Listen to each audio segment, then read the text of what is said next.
Moving on.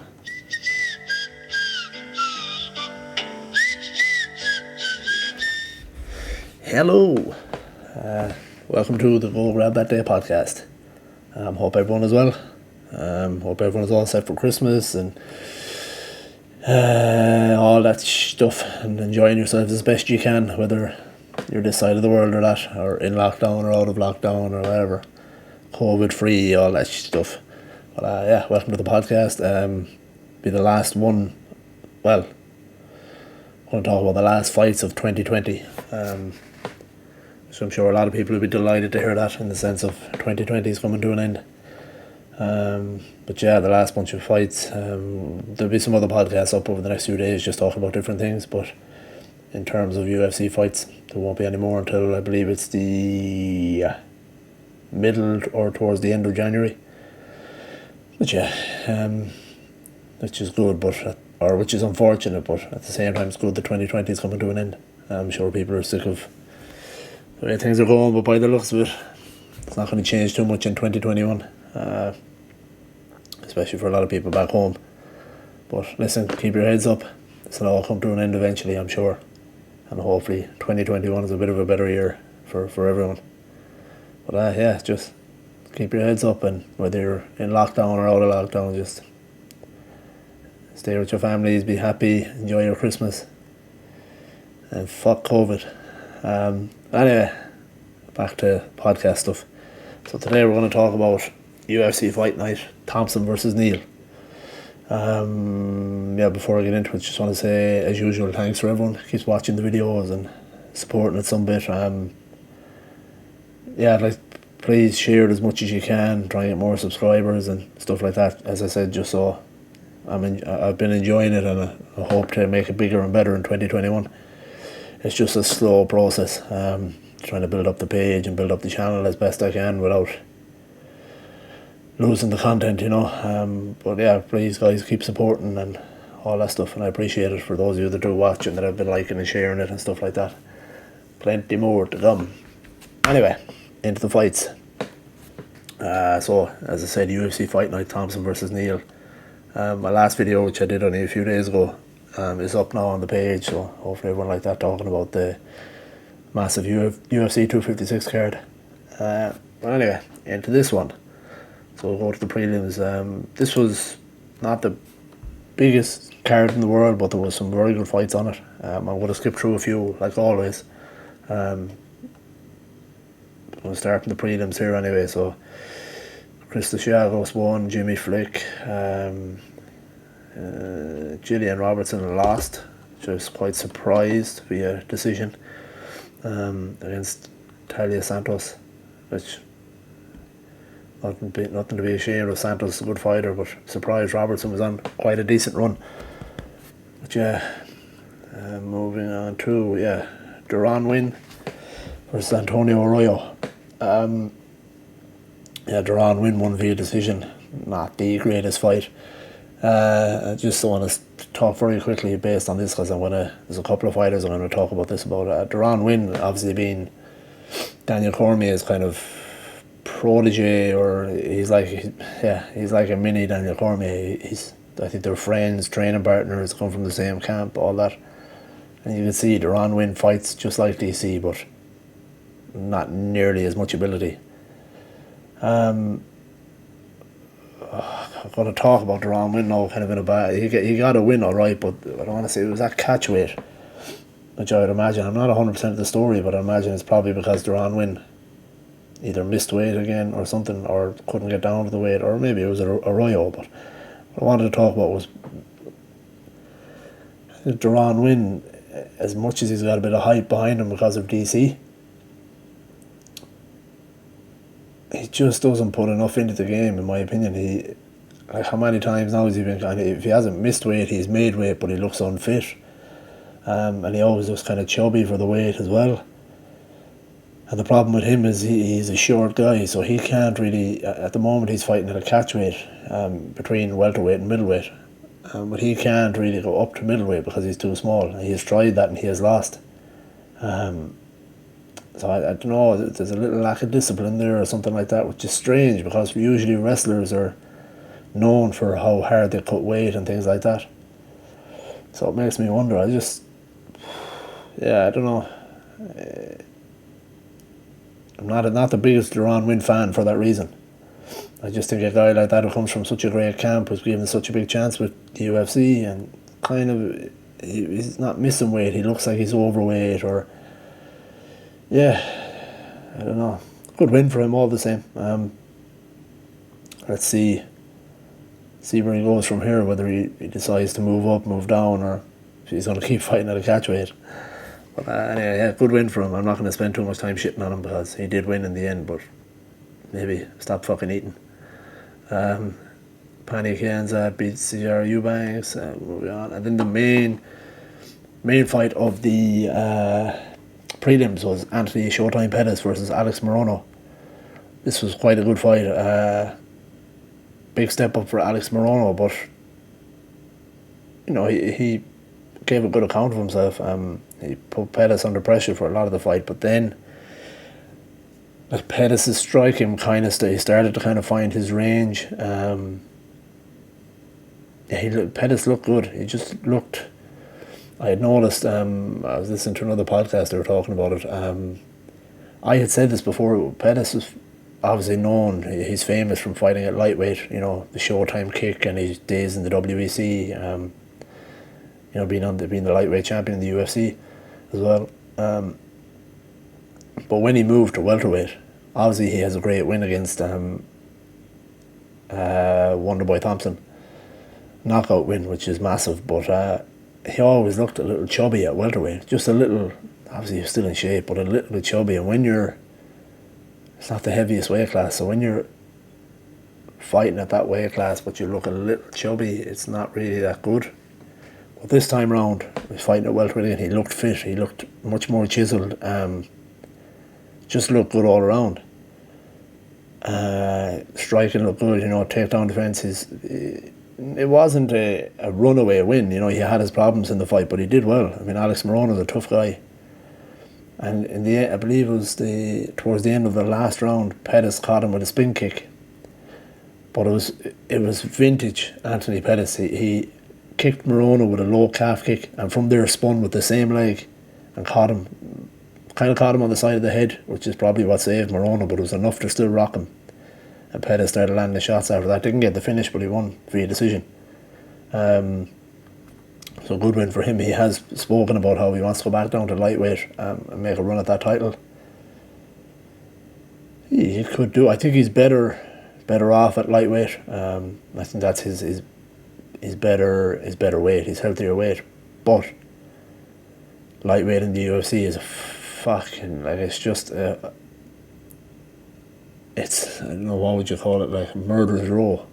So many fighters that will cause you problems, right from 1 to 15. It's such a stacked division. Now, which I did hear, I didn't know this before the fight, I didn't know it up until a few minutes ago, I saw it on another podcast. That was the last fight in Anthony Pettis' contract. So, you may see Anthony Pettis leaving the UFC. His coach, Duke Rufus, which I also had heard in another podcast, had been speaking kind of like it was the end of an era as well. So maybe lightweight in Bellator is where he's going to go. I don't know, but I spoke on the last podcast about the UFC kind of cutting these guys who've been around a long time but are costing a lot of money, and Anthony Pettis would definitely be one of those guys. Still an exciting fighter to watch, definitely, and he would attract crowds. But if you see here, he's the main fight on the prelims, which not often you hear of Anthony Pettis on the prelims. But so this that might have been the last fight of Anthony Pettis in the UFC, which I'm sure Bellator would offer him a lot of money. Do I agree with it? I kind of do. If they were to let him go, he's been kind of hit or miss, the last while. I'm trying to pull up his record here. Still, again, a super exciting fighter to watch. And of course, if you're a fan of fighting, you're going to be a fan of Anthony Pettis. He's he's a really good character. Such a good guy to listen to, and very exciting to watch fight. his record is not bad. Still, like it's just that I think it's the UFC are looking at kind of keeping these guys who look like they can make a run at the title. I don't know if Pettis does, even though he looked good in the last fight. But whether he can really make a run at either a welterweight or a lightweight title, I don't think so. I just think the guys, especially those divisions, they're not fun. They're just stacked with a lot of talent and a lot of big names. Yeah, he could. There's no doubt about it. Pettis could give people problems. But you get near that top end of those divisions, I just don't think he can do it. So run through his record. I'm not going to go too far back, but his last few fights, you know, he won against Alex Morono at the weekend. He beat Donald Cerrone before that. Then he lost two. He lost against Diego Vergara and Nate Diaz. Then he beat Wonderboy Thompson before that. Then he lost to Tony Ferguson. Shit, what he beat? Beat Michael Chiesa too, that's a big win. What weight was that at though? I can't remember. That might have been Michael Chiesa at lightweight though. Yeah, so he's very hit and miss for a long time there. He was. Yeah. It's win, loss, win, loss, win, loss, win, loss, win, win. So it's a little sketchy when you're in the UFC, you know. But it's his name. Anthony Pettis' name is always going to be there from. But I think, personally, it might be no harm you go to Bellator. You know, there's some, like, if you're a fight fan, you know the memories that Anthony Pettis has given. But I can understand on the UFC side why they might cut him. And plus his brother is over at Bellator. So, you know, go and challenge over there. You know, he's pretty much done. Like, what does he need to do? He's won the title in the UFC at lightweight. You know, I know it'd be nice to make another run at it, but it's just such a stacked division trying to get through at lightweight in the UFC. I mean, above all divisions, but regardless, if it is, I haven't heard anything as of yet, but if it is the end of Anthony Pettis, I mean, like, what a fighter, what memories he's given people in the cage. So we'll see. But regardless, you know, great win from him at the weekend.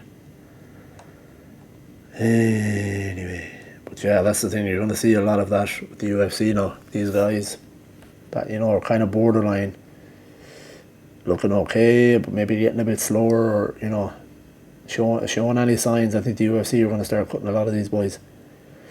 You know, for anyone that doesn't know, the way the UFC now works since they signed with ESPN, it kind of used to work was they made their money on pay-per-view sales. So on any given card, like, or any big fight card, what you want to do is stack them up with big names.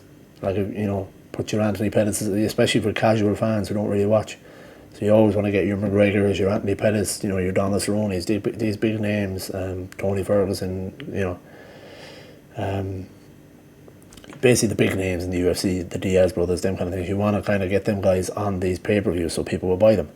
But now the deal, they got a couple of years ago, the deal they have with ESPN is they just have to put on so many fights a year, and then they get a big chunk of money at the end of the year. So all the UFC have to put on, regardless of who tops the bill on the card or who is on the fight card, they just have to put on so many fights. And that's the deal they've signed with ESPN. I don't know what the money is, but it's obviously too much for me to even think of counting. But yeah, they get a big chunk of money at the end of the year, provided they hit their marker with the amount of fights they put on. That's all it is. So the UFC just have to fill these cards up with anybody.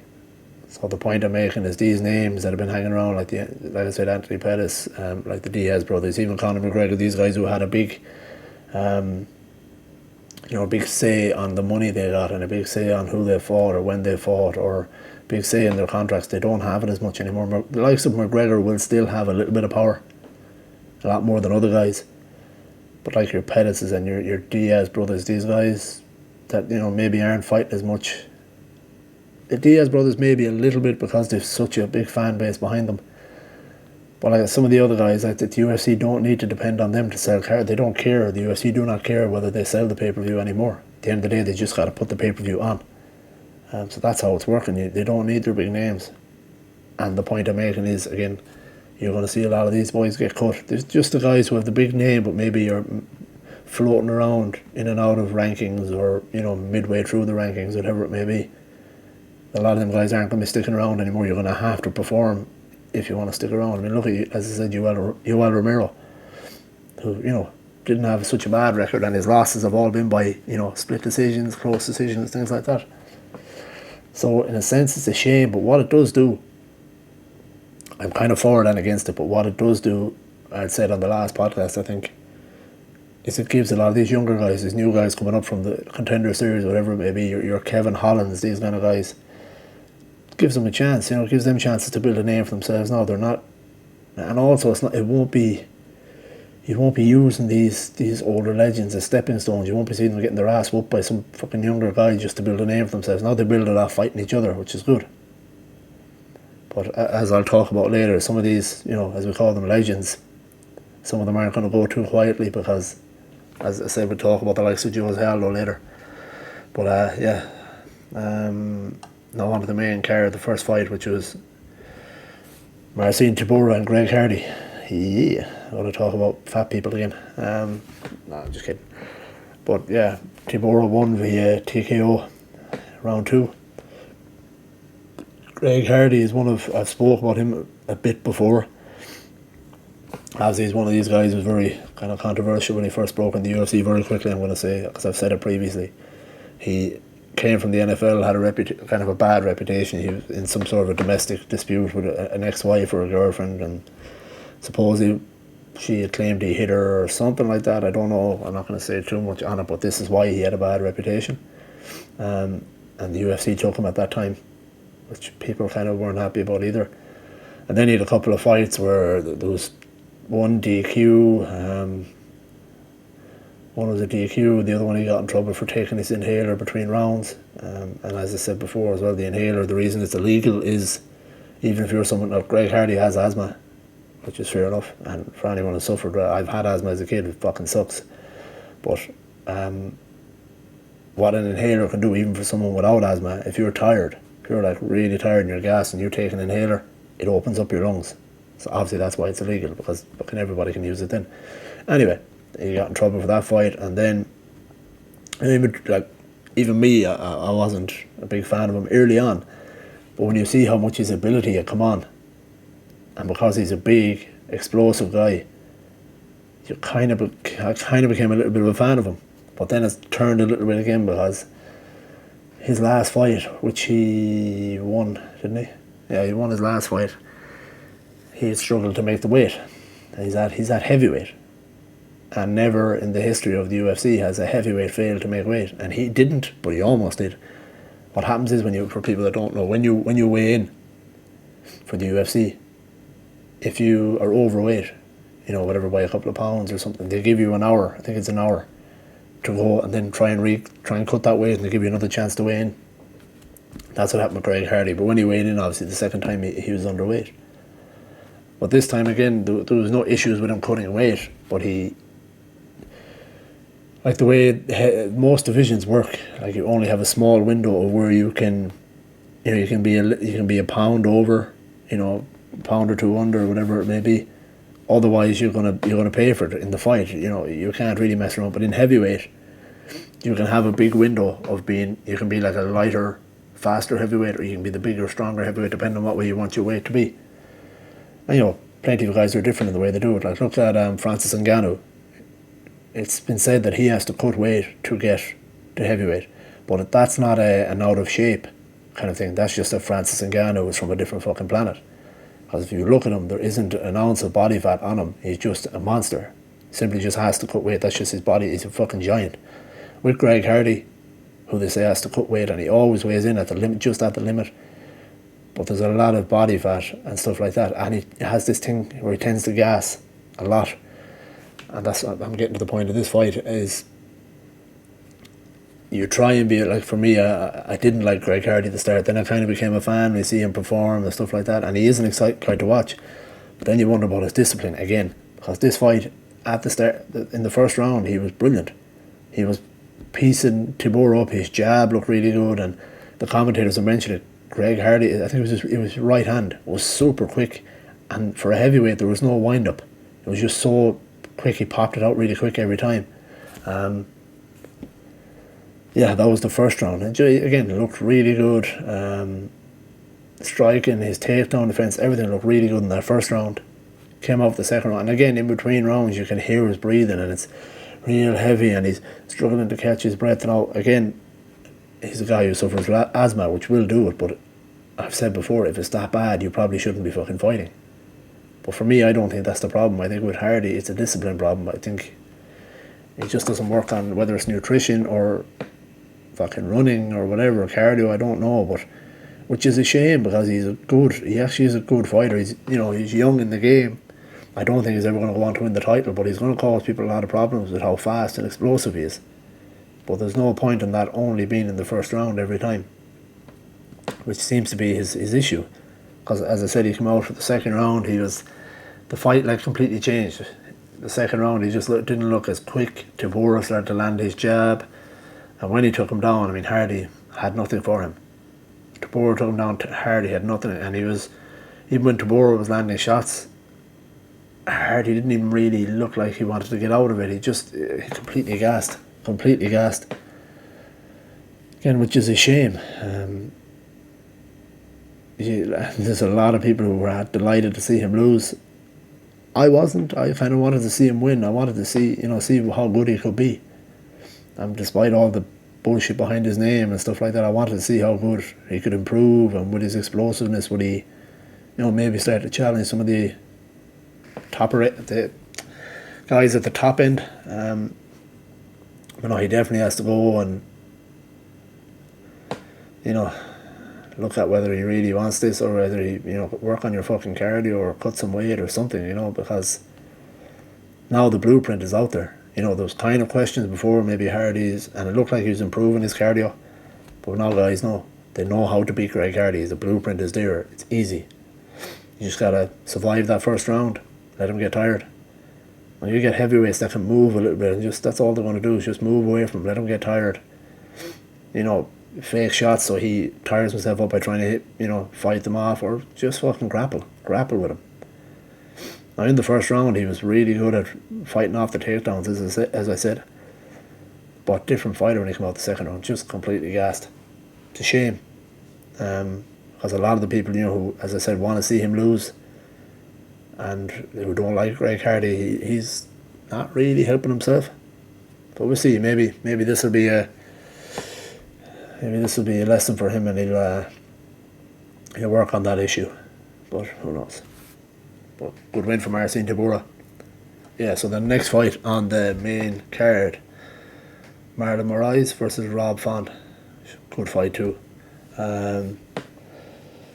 It's a TKO in round one of Rob Font with this one was, I don't want to say strange, I don't want to take it away from Rob Font, but he caught Marlon Moraes with a couple of jabs that stiffened him up, like you see it. I had noticed it myself even when I was watching it live on TV. But I think it was DC had mentioned it. He hit him with a stiff jab, but Moraes, you could see his body kind of stiffen up, so you knew it done damage. For a jab, you shouldn't see that happening, but that's not to say Rob Font hasn't got power. He's got really fast hands. He caught him with a couple of jabs, crosses, and one of them dropped him. The Rob Font obviously landed on him and just fucking finished him. The referee was a little late in stopping the fight, I believe. You could see when Moraes hit the ground right after it was a jab or a cross. I can't remember which one, but I think it was a jab. And as soon as Font landed that, you could see Moraes was his body just wasn't reacting the way it should, and it happened quickly, but you could just see from the original one, and then when Font dropped him, again with either a jab or a cross, Moraes, you just see his body was not reacting the way it should have, getting his hands up quick enough. I think he went out a couple of times before the ref stopped it. I do believe the ref was quite late in stopping the fight. These things happen, especially at bantamweight. The guys are so fucking quick. It's hard to get in there fast enough. But I do wonder if Moraes was maybe,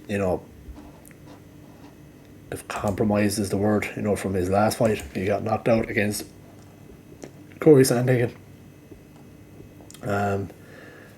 again, I don't want to take it away from Rob Font. It was a great finish. Rob Font looked really good, super, lightning fast. And against a guy like Marlon Moraes, who fucking is strong as a bull, puts massive weight to get down to where he is fighting. But just for me, Moraes did not look like he could take a shot in that fight. So I wonder if maybe he was a little compromised.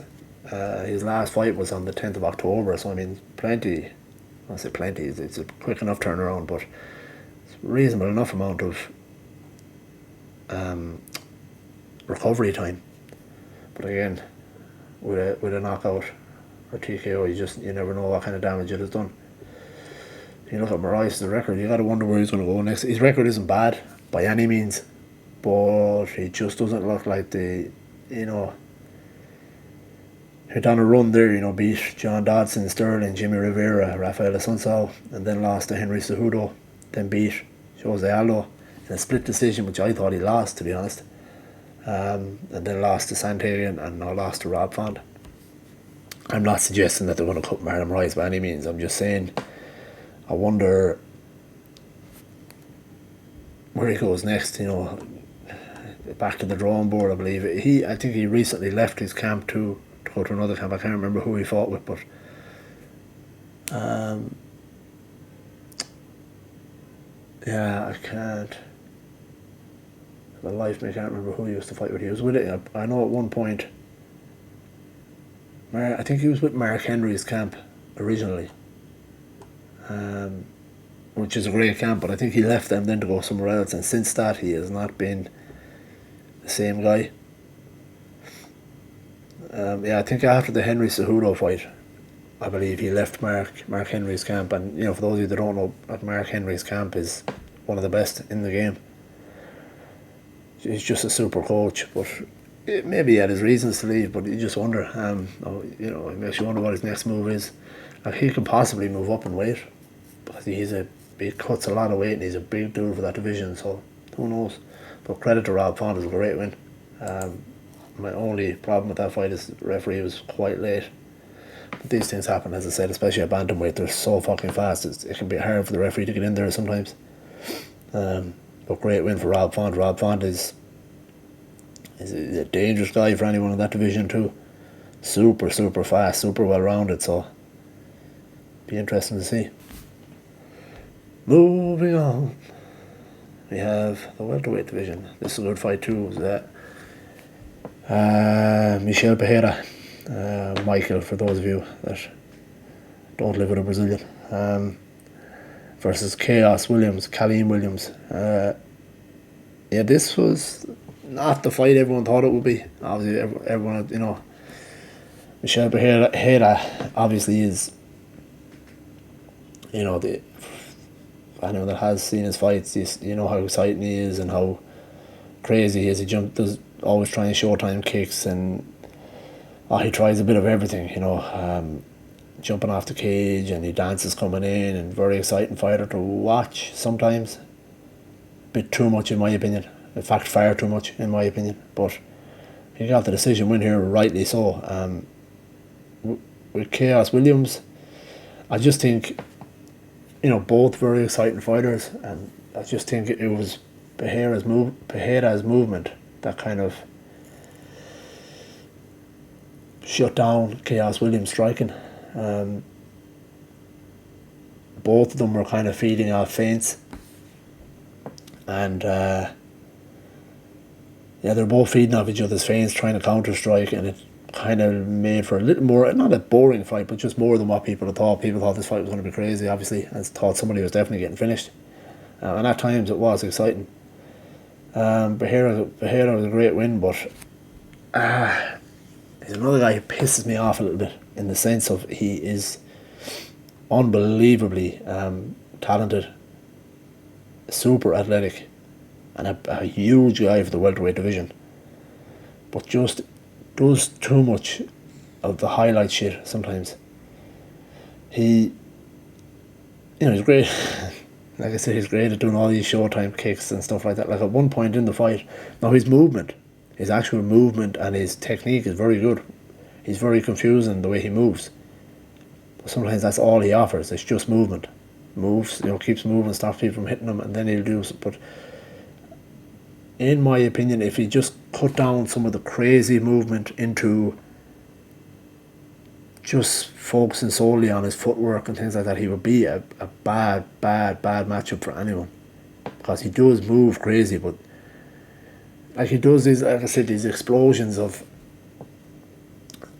you see guys like Anthony Pettis in his prime, or Stephen Wonderboy Thompson, who we'll talk about later, and their movement and the kind of crazy stuff they do, but it's all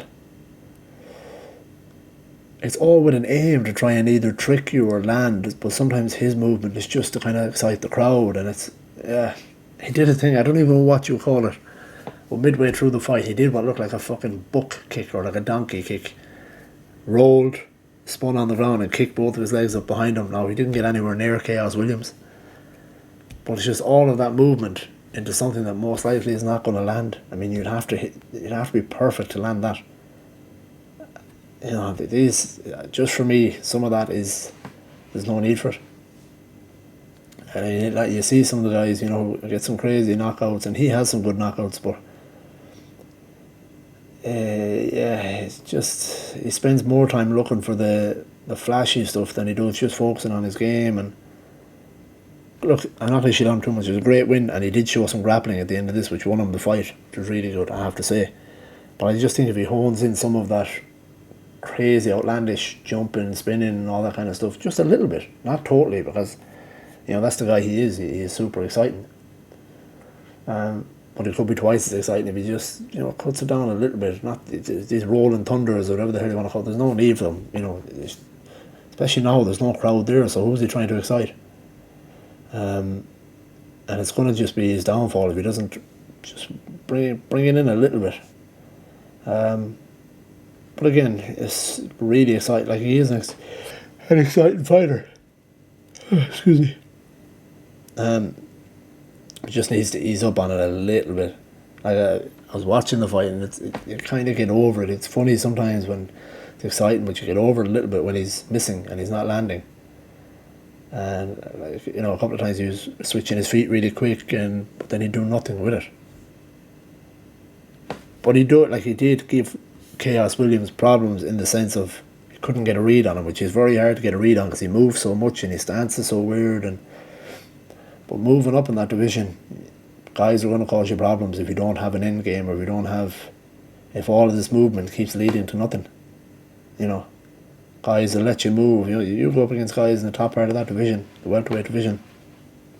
They're going to let you do all your fancy dancing and moving. You tire yourself out, but unless you're giving them problems, they won't care. They'll let you move, and when you get tired, then they're going to fuck you up. But not to totally shit him, he is exciting. He's got super explosive, one of the most explosive fighters in the UFC, and huge. He is huge for the welterweight division. He's such a big dude. I don't know what kind of weight he cuts, but fuck, he's huge. But good win for him all the same. I don't want to keep shitting. Like I said, Chaos Williams is a great win to get a win against that guy. It's really good. Considering Chaos Williams has been knocking guys out left, right and centre. But yeah, just that's my opinion on Bahira. But moving on, he did call out. Who did he call out? Shit, I can't remember who he called out. He called out someone after the fight, and I can't remember who the fuck it was. Bahira, his English is not the best, so. But yeah, I know he did call out a big name. Oh, sorry, I really can't think of it right now. I'll put it up in the description here. But yeah, he called out a big name after the fight. So yeah, credit to him. We'll see what happens. But moving on to the co-main event. Sorry guys, fuck. So yeah, Jose Aldo Jr. versus Marlon Vera. This was, for someone like me and a lot of guys, a lot of you that are big UFC fans, or for me who was a big Jose Aldo fan, this is fucking great to watch. I can't say enough how good this fight was to watch. In the sense of Aldo looked like Aldo again. He's had some struggles lately. Not that he's been getting his ass whooped, but you go back to the Peter Yan fight where he was completely, I can't say completely demolished, because in the early round, I think the first round or early first or second round of that fight, he looked excellent. He was giving Yan trouble, but as the fight went on, Peter Yan just took over and kind of beat him up pretty well in the end. But in this fight, especially anyone that knows Jose Aldo or his previous fights, he's known for having a super vicious leg kick, and for some reason the last couple of years he just hasn't been using it as much. But he went back to it a little bit in this fight, and it worked for him. That his low leg kick and his, I think it's his left body shot, and he used it over and over in this fight. He just looked so good to see fucking the King of Rio back. Just gave Vera so many problems. Didn't completely demolish Marlon Vera, but just looked like the old Jose Aldo. His hands were quick, they were powerful, and I thought it was, to be honest, I thought it was just me, but when I was watching the fight, he looked very big. And Aldo, those that don't know, has spent his career fighting at featherweight, until of course the Conor McGregor knockout, and then a couple of other losses, and he moved down to bantamweight, which people might forget. For years, when he was dominating the lightweight division, people were talking about him maybe moving up, or sorry, the featherweight division, and people were talking about him moving up to lightweight. But he's gone the other way, especially as an older guy. Now Aldo's not that old, he's only 32, something like that, but just in his terms, because he's been fighting since he was 3. But to move down in weight, people weren't too excited about that, myself included, because I didn't think it was the best move. It's just harder, as you get older, it's harder to cut weight. And in one of his first fights at bantamweight, he did look like he'd sucked down a lot of weight, but he was super fit. His fitness didn't die. But this fight, and as he's gone on in bantamweight, this fight, just his back, his shoulders, everything looked, he just looked bigger. He looked like he cut a lot of weight, but looked like he packed on a lot of muscle. And I was looking, saying, fuck, he looks bigger. But thankfully it wasn't just me. I've heard it on other podcasts too. People saying that Aldo looks like he's, can't say filled up, because obviously he has to cut weight, but it just looks like he's cut weight while building a lot of muscle. And you look at his, like, in particular his shoulders and his back, he just looks, doesn't look like there's a fucking ounce of body fat on him.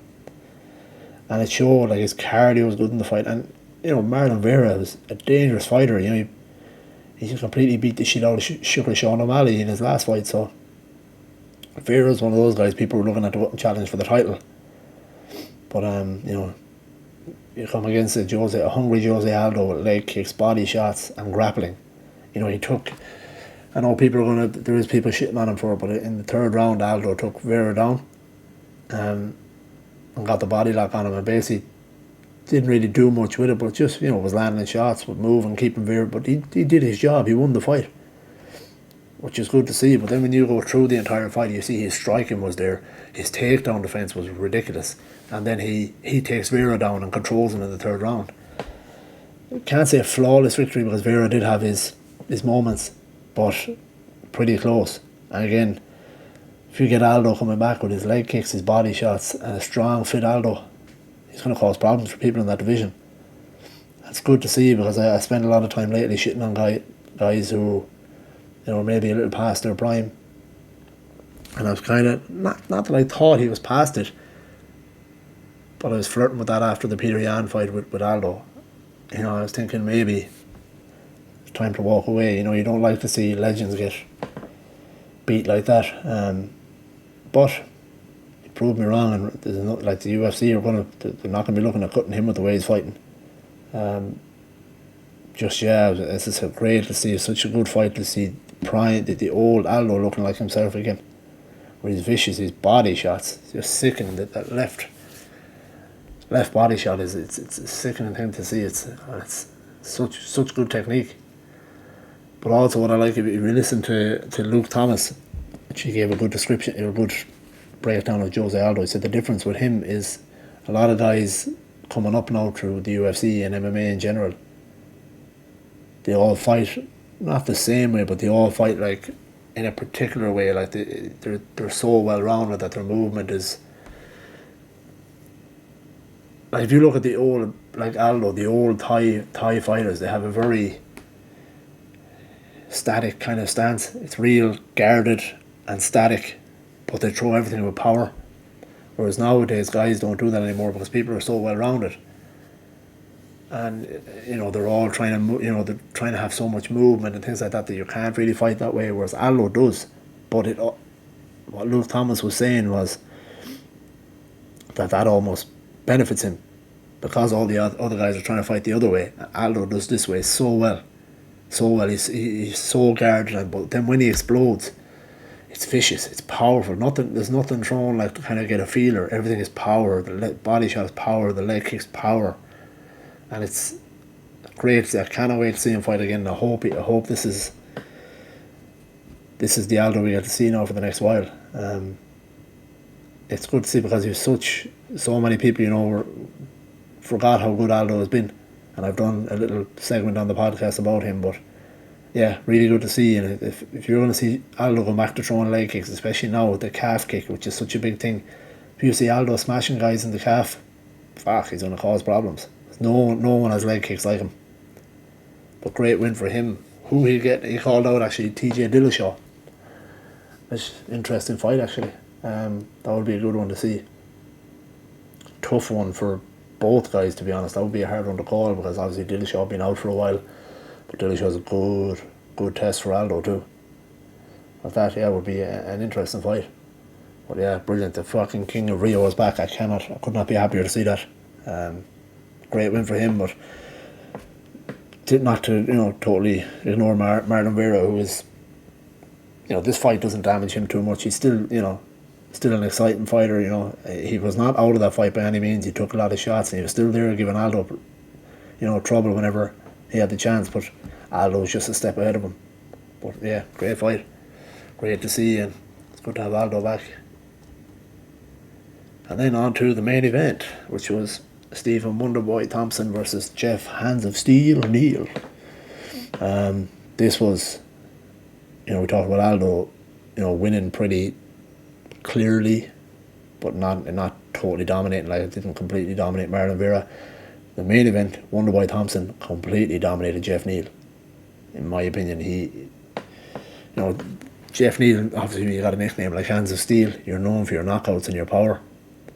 And anybody who watches Wonderboy Thompson, it's such a cool way of moving. It's one of the most exciting strikers to watch in the UFC, because he's so different to everyone else. He's got the karate stance. His hands, like, in terms of technique, his hands are where they should not be. They're like literally hanging down by his knees. But it's just that his movement is so good. He doesn't need to have his hands up by his chin. But Thompson looked very good in this fight, just constantly moving, catching him, moving in, moving out. And every time he would hit Jeff Neal, he would just be somewhere else when Jeff Neal tried to return. His move, obviously, it's no, I'm not breaking news, like, the Wonderboy's movement is just class to watch. But it was really on show in this fight, and he's an older guy, been around a long time as well. But his record is not bad, but he has some losses there too. But he's kind of put the division on notice there again by saying, I'm not going anywhere, still here. And not only that, it's not just that he's got to win, it's the problem he will cause guys with his movement. He's such a hard guy to get a read on. And usually if they're going to fight somebody, you want to bring in training partners that fight like him. You're going to struggle to find anybody that fights like Stephen Thompson. You'll find people similar, but it's such a different thing to try and get a read on, to actually then go and fight him. And the fighters who fought Stephen Thompson have said that, that it's so different when you're in there fighting him. You look at his record, I'll go back a couple of fights back. What's this, 2016? Yeah, well, like, he's beaten guys like, Patrick Cote, Jake Ellenberger, Johnny Hendricks, Rory MacDonald. Then he drew with Tyron Woodley and lost to Tyron Woodley, both fights very, very close. Then he beat Jorge Masvidal, lost to Darren Till, lost to Anthony Pettis. Then he beat Vicente Luque and just beat Jeff Neal. I mean, Vicente Luque was on a massive run before he fought Wonderboy as well, just like Jeff Neal. But he's just such a fucking difficult puzzle for guys to solve. Possibly one of the nicest guys on the planet as well. I think he probably is the nicest guy on the planet. There's a couple of moments in the fight. It's just, it's such a, I think the word is a paradox, is it?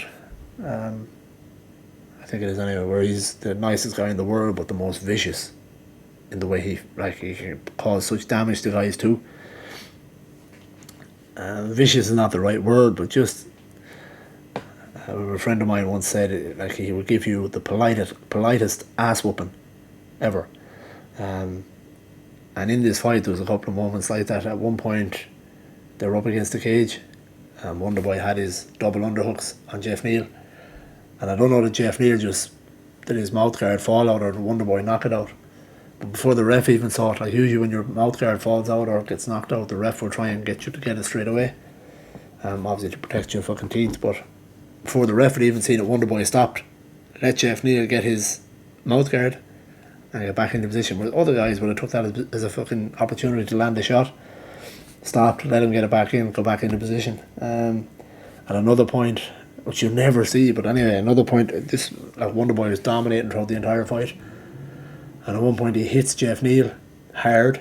Jeff Neal kind of staggers a little bit and turns a little bit away.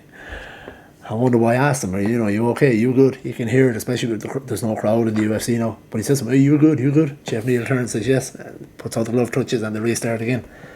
It's just insane. Like, I mean, for people who, people that don't watch MMA, boxing or anything like that, and they say, you hear these people that say, it's cockfighting, or it's, it has to be something wrong with you for that kind of do that kind of thing, or it's animals fighting or whatever. Look at Wonderboy Thompson. Couldn't have a nicer guy representing such a crazy sport. It's just a really fun character, funny character, good character. If anyone has ever seen like his call outs when he calls a fighter out, it's the politest thing in the world. Like, he must be such a hard guy to hit because he never says a bad word about other fighters. He'll call someone out but real politely. That's just the way he is. But one thing I don't think he gets enough credit for. Obviously, he's a really good fighter. He's the cream of the crop when it comes to striking. Grappling not the best, but takedown defense is very, very good. But he doesn't get enough credit, I think, anyway, for how tough he is. Because he's smart enough not to get involved in too many striking wars and things like that, but he doesn't shy away from it either. In the Vicente Luque fight, which was one of the first times I'd seen it, not first times, but where he really, he kind of wanted a bit of a brawl, and he was winging punches, which you never see Wonderboy do. But it's just that he wanted, because he was in control of the fight, I think he just wanted to get into a bit of a brawl, and sometimes he does want that. He's got that kind of sadistic side to him too, but doesn't get enough credit for how actually tough he is, because he, for fighting so long, he has a lot of scar tissue. He looks like when I say scar tissue, it's not visible, because he looks like he's about fucking 20. He looks much younger than what he is. But you see when he gets hit that he does tend to open up pretty easy. And it happened in this fight. There was a clash of heads where both guys got busted pretty nice. But Wonderboy can take a punch, and will not shy away from a good scrap either, for how good and how nice his striking is. Yeah, and, as I said, this was, if you want to call it a clinic, he put on a striking clinic. In terms of Jeff Neal, I just think he just couldn't figure out the puzzle, I don't think. I know people want to say, he didn't. There's some people saying he just didn't show up, but he did. I just think Wonderboy's a hard puzzle to figure out, and Jeff Neal is, he's still new enough to the game in a sense. And Stephen Thompson is that guy that, a lot of guys fighting, they realise, shit, there's massive levels to this game. You can put a couple of wins together, but then when you meet guys like him, guys who've been doing it at the top for a long time, that's when you know how high the bar is. And Wonderboy, I think maybe put out a statement with this fight that he's still there, that he can still challenge for the title. He's had 2 previous title fights in the welterweight division, both against Tyron Woodley, both, they're known as boring fights, but it's just both guys cancel each other out. But now with Kamaru Usman, it's not an easy fight for Thompson by any means, but it's a different type of fight, so maybe, he might get a shot. But yeah, he's put out a big statement, that fight. just shows that he's still after all these years, a very, very difficult puzzle to solve. People do say, get him on the ground, it's a different story, but the problem is getting him on the ground is hard. The only, if you want to say criticism, I didn't pick up on this, but again, another podcast I was listening to was actually Big John McCarthy, the ex-UFC ref, now, or ex-ref in general. He's now commentating over at Bellator. But he had noticed that, which I didn't throw the fight. Why? Because I spent most of the fight just, like a lot of people do, just fucking mesmerised by Wonderboy's movement. But Jeff Neal kept his hands up super high, kind of like a real Muay Thai kind of high guard. And Wonderboy didn't go to the body, which I didn't pick up on. But as I said, I'd heard Big John McCarthy say that. And yeah, interesting enough, Thompson didn't attack the body enough.